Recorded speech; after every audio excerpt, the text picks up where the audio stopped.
Hey folks, Dan Frio here, the Mortgage Update. Today is April 13th, 2020, and I need a haircut, and I'm not going to get one of those bowl cuts. I'll wait a little bit, so I'm making fun of the hair. All right, let's get to it. What happened today? Well, the market got crushed. Here's what's happening in the market. Let's just cut to the chase. The Fed is, when they step in, it depends on what they do that day in the market on what's affecting the rates. So basically what we had today is, if you go in here and see, the Fed's been purchasing on average $20 billion per day in mortgage-backed securities. That's kind of making things, level. It's taking away a lot of the volatility. Look at this. There's not much move at all over the past week. Okay? Well, what did they do today? Well, they came in today and they only bought $12 billion. And I hate to put it this way, even if it's $1 or whatever, it's hard to believe they can manipulate the market as much as they are doing, but they're dictating, what happens with mortgage rates right now, because they're buying and or selling, and exactly what they do is what's exactly happening to the mortgage market. So today we had a big jump in mortgage rates. It's basically, that's the bottom line, guys. So I can't, unless I know what they're going to do, and it doesn't even seem like anybody knows what they're going to do on a daily basis because it changes. Last week I figured they had it. I came back and said, they're buying basically exactly what's needed to make the market stable. We haven't had a move like this in at least a week or so, which creating a stable market in this part of the picture helps mortgage companies. Okay, so other economic news came out, inflation numbers came out. Obviously, they're great because nobody's really buying that much stuff. Mortgage applications are steady, on those that aren't looking to do any forbearance, and I'm going to go over that next because I said I'm going to beat you guys in the head until you do something. And I have a great conversation that I had with my CPA this morning, right in line with this. And what I'm going to post over on Saturday, he's going to be a guest on my show talking about some new tax laws, but also talking about his direct experience in the forbearance when he called his lender in regards to forbearance. And I'll get to that in a second. But what happened today, the stock market was down 320. Again, we haven't had that much volatility really for a while, but the biggest change right now is the mortgage-backed securities. All the economic news, I'm not going to go through it because it really doesn't matter. All that's mattering right now is what the Fed's doing. So they got control over what's going to happen with mortgage rates. I hate to say it that way, so I can't predict one way or another what they're going to do. The only thing I can do is give you advice on other stuff. That other stuff is this. More than 1 million forbearances already. Okay, so here's the story behind my accountant's call this morning.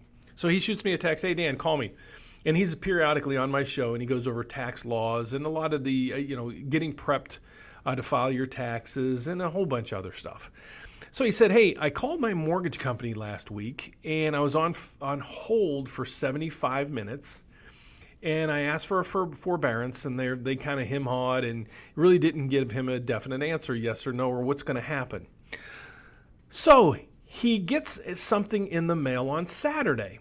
And he said, "This is kind of weird because, they didn't really give me any direct feedback on what they were or weren't going to do." Basically in the letter, and I'm asking him to send that to me. I haven't received it yet. But basically what they said to him in the email is, here's some options that you potentially will have. You cannot make your April, May, and June payment. In July, we will get back with you and advise you on some options that you may be able to get. Those options were two. One was to make one full payment to bring him current. The other, they might give him the ability,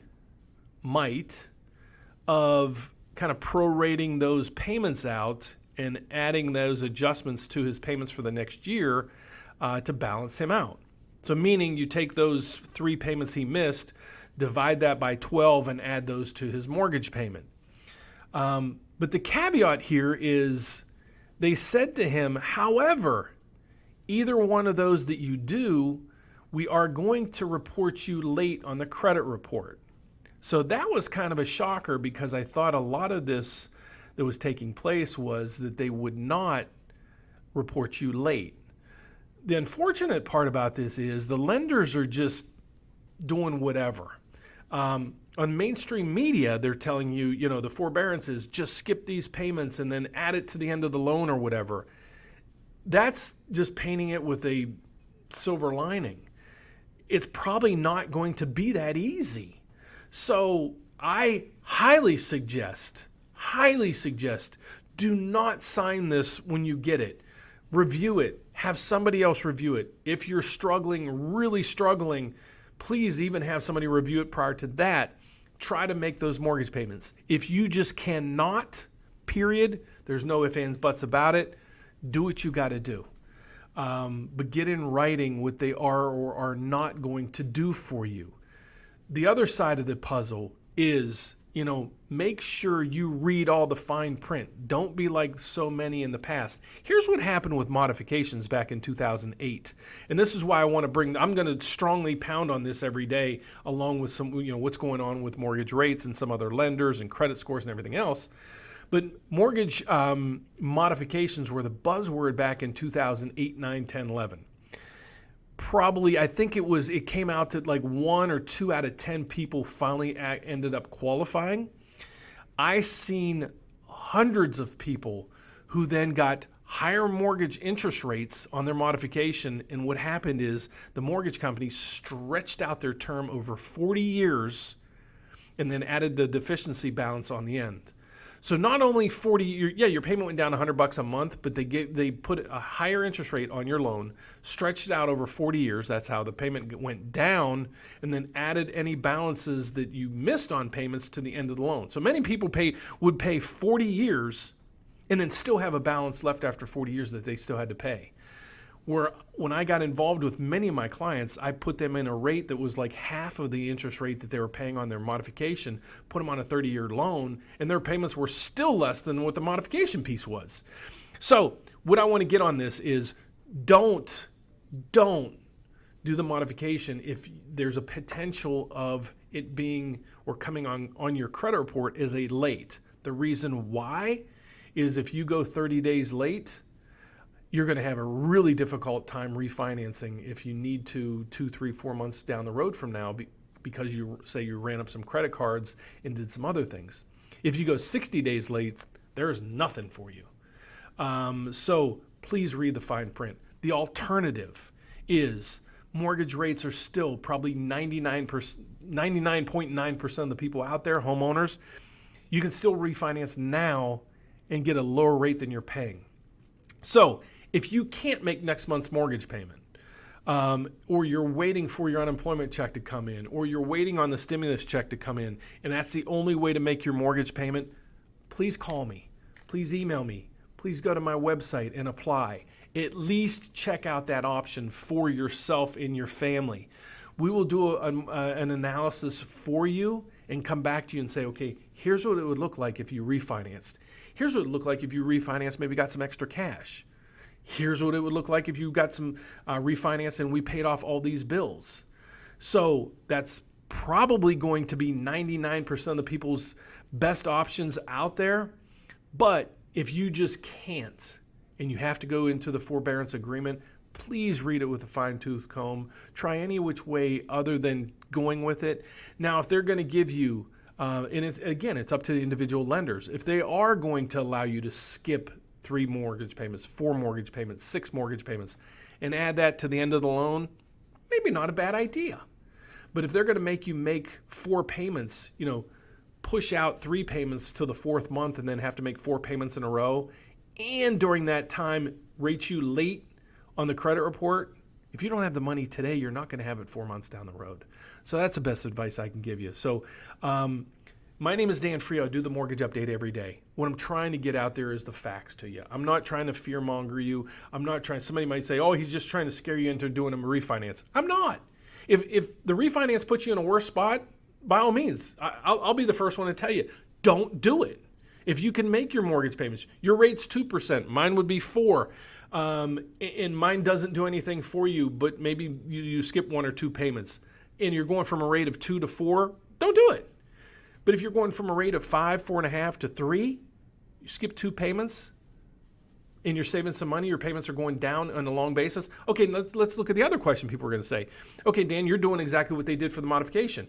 I've been in my loan for 4 years. Now you're putting me back to a 30-year term. You know what? Once you get past this pandemic that we have, start making some extra payments on your loan. Because if you were at 4.5 and I'm getting you 3, their loan is going to give you a lower payment. Let's go back to you now going after the pandemic. You go back to work and everything gets okay. Go back to what you were paying before on your old mortgage payment. Probably going to be $200-$300 more than your new payment. What's that going to do? Might pay off your house 5 years early. We're stretching you out to a 30-year. You're at 27. But once you start making those extra payments, you may be able to cut off 5 years to put you at a 25-year term.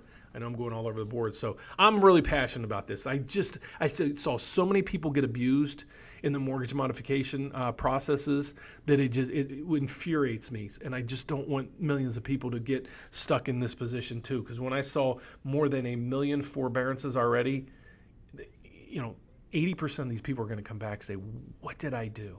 And that's what I'm trying to help you avoid. So I hope you like what you see. Again, I'm not trying to fearmonger you, but if you would, give me a thumbs up. Don't forget to subscribe down below. Share this with people that you know, family, friends, relatives.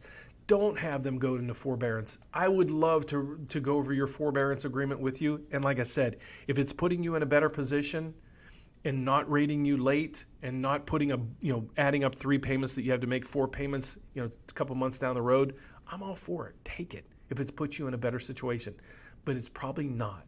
So let me help. That's all I ask. You can reach me at 844-775-LOAN. That's 844-775-5626. Or go to our website. There's a new website, thefrioteam.com.